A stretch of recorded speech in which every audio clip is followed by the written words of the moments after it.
Maranatha, Tuhan Yesus segera datang. Saya Wanda Dumais dari BIC Sydney, Australia. Saudara yang dikasihi Tuhan, Matius 27 ayat 17 berkata seperti ini. Karena mereka sudah berkumpul di sana, Pilatus berkata kepada mereka, "Siapa yang kamu kehendaki kubebaskan bagimu? Yesus Barabas atau Yesus yang disebut Kristus?"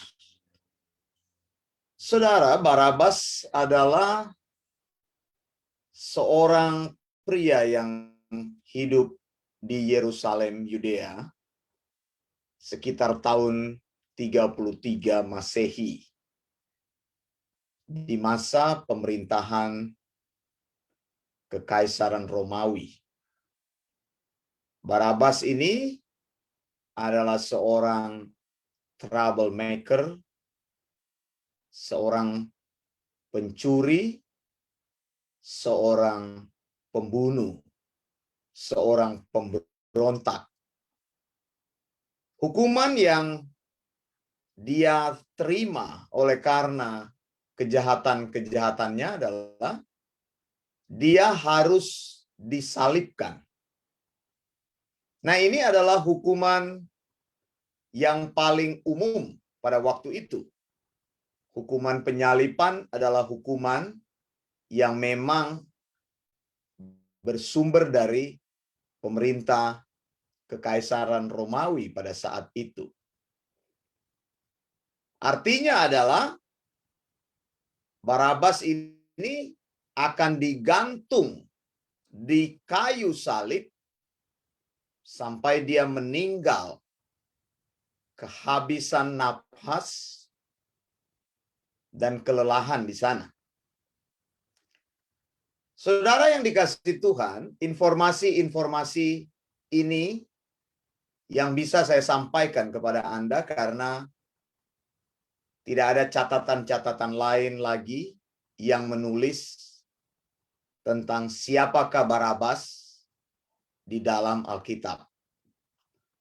Tapi saya ingin memberitahu kepada saudara bahwa seringkali kebiasaan di Romawi terjadi seperti ini. Mereka akan memaksa seorang kriminal untuk membuat salib mereka sendiri. Salib yang akan dipakai sebagai sebuah sarana untuk menghukum orang tersebut. Jadi saudara mengetahui hal ini akan membuat seorang kriminal akan mengalami penderitaan yang lebih berkepanjangan. Mengapa? Ketika dia mengetahui dia dihukum mati oleh pemerintah Romawi karena kejahatannya yang besar, maka dia disuruh untuk membuat salibnya sendiri, sehingga pada saat dia membuat salib tersebut, pikirannya akan terus berbicara bahwa salib inilah yang akan kelak menjadi tempat di mana saya akan mati di situ sebagai hukuman yang pantas kepada saya karena saya telah melakukan kejahatan yang besar. Nah, saudara, saya mau beritahu kepada saudara, kemungkinan besar salib yang dipakai untuk menyalibkan Yesus itu adalah salib yang dibuat sendiri oleh tangan Barabas. Karena salib tersebut memang diperuntukkan untuk Barabas. Yesus tidak membuat salibnya karena proses penyaliban Yesus terjadi begitu cepat. Nah, Barabas ini membuat salibnya tentu saja karena salib itu sangat kasar. Dia akan tahu suatu hari kelak dia akan memikul salib tersebut dari penjara di mana dia berada menuju ke tempat penyaliban Maka dia berpikir kalau saya memikul salib tersebut, salib itu kasar, itu akan menusuk kulit saya. Itu sebabnya selama waktu itu Barabas akan membuat salibnya menjadi semakin halus begitu.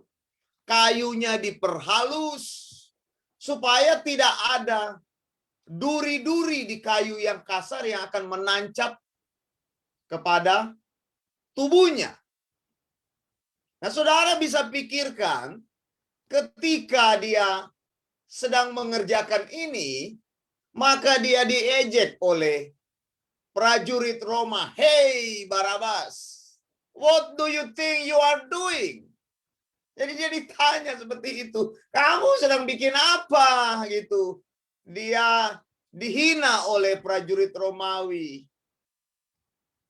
Mereka bilang, you keep that rough bit there because you're going to suffer on that cross. Jadi kamu bikin itu percuma, atau kamu akan mati juga di situ. Saudara, setelah Barabas menyelesaikan salibnya yang akan dipakai untuk penyalipannya nanti, jadi final daripada punishment-nya itu, dia akan ditinggalkan atau tetap dikurung di dalam selnya, lalu dia berpikir terus-menerus kapan hari penyalipan itu akan terjadi. Kapan? Kapan? Semakin lama, semakin hari, momen yang dia tunggu itu akan terus menghantui pikirannya, akan terus menakutkan dia, dan ini akan terus terbayang-bayang di dalam pikirannya. Suatu hari kelak, saya akan mati digantung. Satu hari kelak, saya akan mati digantung. Saudara yang dikasihi Tuhan, ini semakin membuat Barabas tertekan, semakin depresi dia. Saudara, dia tidak tahu kapan hari kematiannya ini akan menjelang. Tapi saudara yang dikasihi Tuhan, ada satu yang menjadi kepastian dalam hidupnya.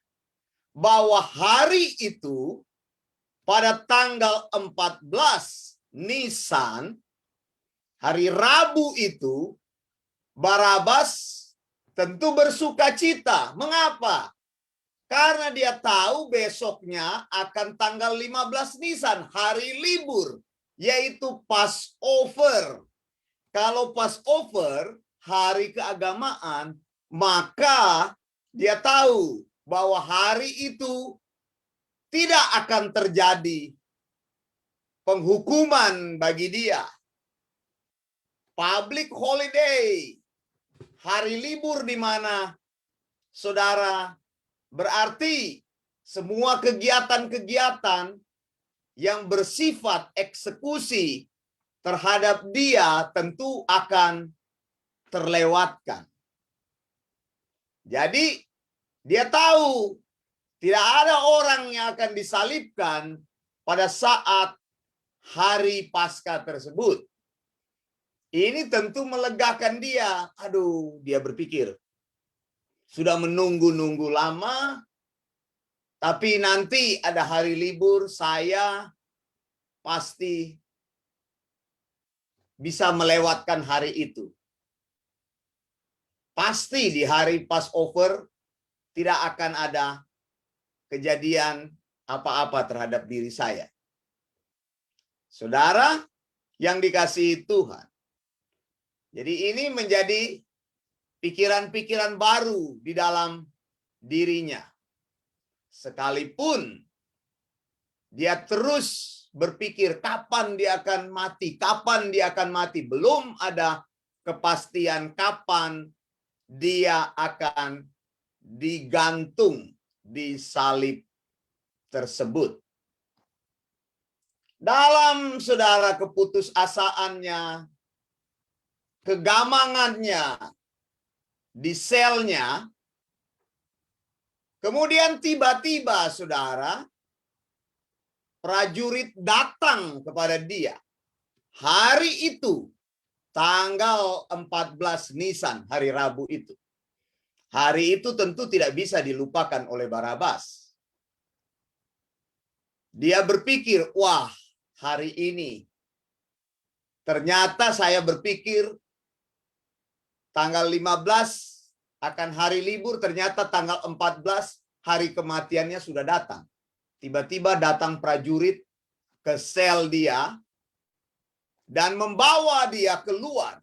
Dia tahu ini hari di mana hidupnya tidak akan terselamatkan lagi. Hari terakhir. Padahal dia sudah berpikir tanggal 15 hari libur tidak ada penghukuman. Tapi ternyata kok lebih cepat begitu. Hari Rabunya 14 Nisan itu prajurit datang ke selnya dia. Membawa dia. Dia dikawal, dikeluarkan. Dia berpikir, wah ini saatnya saya akan menjalani hukuman itu. Hukuman mati. Ternyata saya tidak bisa survive sampai pada hari libur yang saya tunggu-tunggu. Saudara yang dikasih Tuhan, tapi sesuatu yang surprise terjadi. Ketika dia dibawa oleh prajurit Roma sampai di luar, rantainya ternyata dibuka oleh mereka. Dan prajurit Roma katakan kepada mereka sesuatu yang tidak pernah dia harapkan. Mereka buka ikatan-ikatan di tangan dan kakinya. Lalu mereka bilang kepada dia, "Go on, Barabas. Get out of here." Dia terkaget-kaget, loh. Saya pikir hari ini saya akan dihukum mati. Kok ternyata saya dibebaskan. Mengapa? Begitu, move it, Barabas. You have been set free.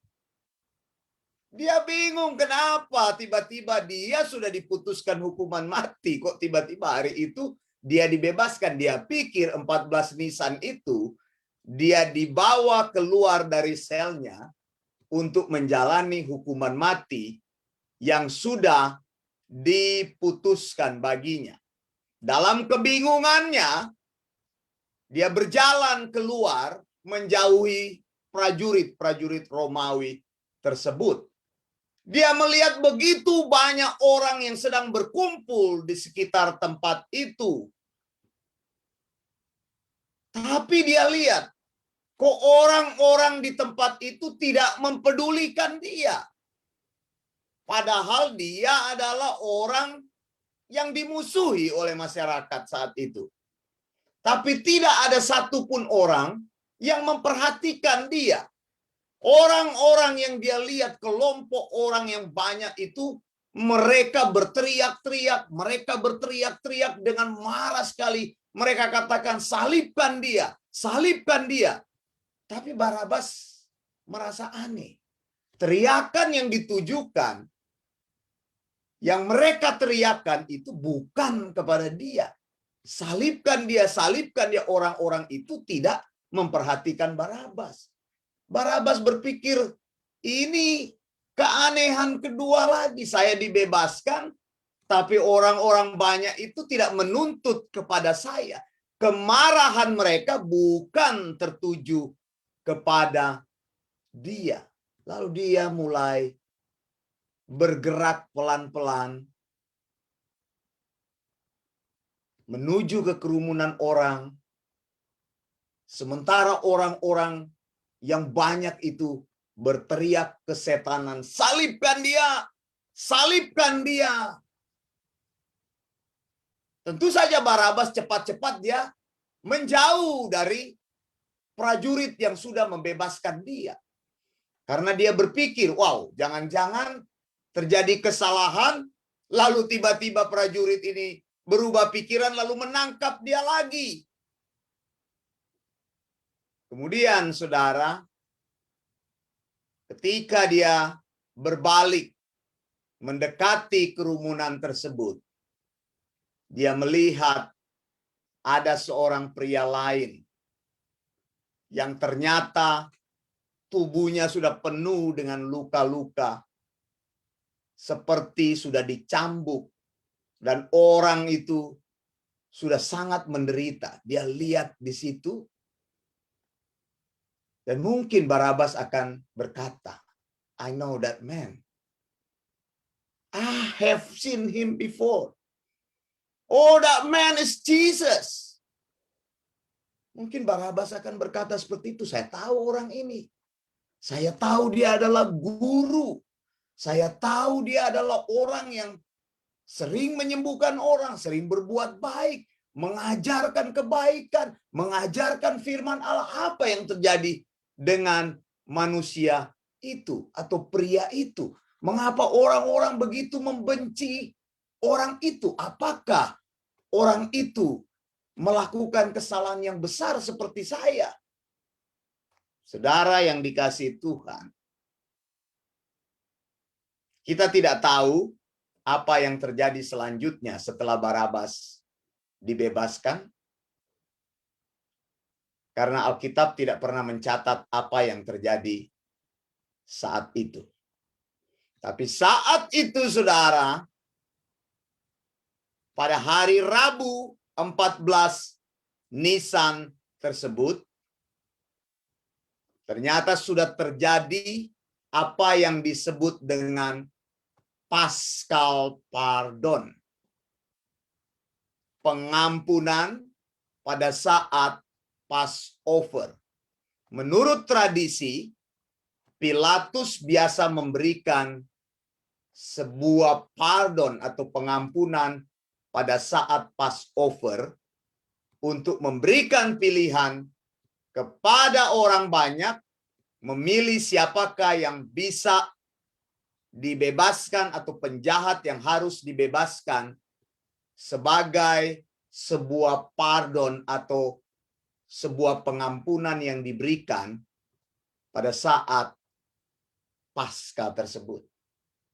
Tanggal 14 Nisan, hari Rabu itu, terjadi pertukaran yang besar. Barabas yang seharusnya dihukum mati, ternyata tempat Barabas digantikan oleh orang yang bernama Yesus. Salib Barabas yang seharusnya dipakai untuk menghukum mati Barabas, ternyata digantikan oleh orang yang bernama Yesus. Barabas mungkin berpikir, saya dramatisir sedikit. Ketika dia mendekati kerumunan itu dan melihat Yesus. Yesus memikul salibnya yang seharusnya salib Barabas. Barabas akan berkata dalam hatinya, seharusnya itu adalah salib yang saya pikul karena saya melakukan kejahatan yang besar. Barabas akan berpikir dalam pikirannya, oh itu salib saya yang membuat salib itu. Karena saya sudah dihukum mati, dan itu adalah salib yang saya buat untuk penghukuman saya. Barabas akan berkata di dalam hatinya, orang itu mati menggantikan tempatku. Seharusnya aku yang mati di sana. Aku sudah dihukum mati. Mengapa orang itu menggantikan saya dan mati untuk saya? Harusnya itu tempat saya yang harusnya disalib di situ. Tapi ternyata saya menjadi hidup dan orang itu disalib untuk saya. Siapakah Barabas? Saudara, Barabas adalah kita, saudara. Orang-orang yang jahat. yang seharusnya dijatuhi hukuman mati. Barabas adalah kita yang seharusnya memikul salib kita. Sebuah punishment yang harus kita jalani. Dan kita harus mati di salib itu. Tetapi tanggal 14 Nisan hari Rabu itu terjadi pertukaran. Saya mau katakan saudara, hari itu tempat Barabas digantikan oleh Yesus Kristus, Sang Mesias. Barabas harusnya mati di situ, tetapi Yesus menggantikan tempat Barabas. Itu adalah salib Barabas sebagai penghukuman atas kejahatannya. Tetapi Yesus menggantikan tempat Barabas mati di salib yang seharusnya di mana Barabas akan dihukum di situ. Saudara yang dikasihi Tuhan, Barabas adalah kita. Kita adalah orang-orang yang membuat salib kita sendiri untuk menjalani hukuman mati kita. Tapi Alkitab katakan, menjelang Paskah, ketika orang Yahudi mempersiapkan korban Paskah, Yesus menjadi penggenapan semua nubuat perjanjian lama dan perjanjian baru. Ketika Yohanes melihat Yesus, dia katakan, lihatlah anak domba Allah yang menanggung dosa seisi dunia. Paulus berkata, dialah anak domba Paskah. Sebelum Paskah terjadi, tanggal 15 Nisan, maka Yesus disalibkan, menggantikan tempat Barabas, menggantikan tempat kita orang-orang berdosa, pendosa besar. 14 Nisan, korban utama itu dibunuh. Pada saat Yesus mati tepat jam 3 pada sore itu 14 Nisan, maka dari bait Allah imam meniupkan sangkakala.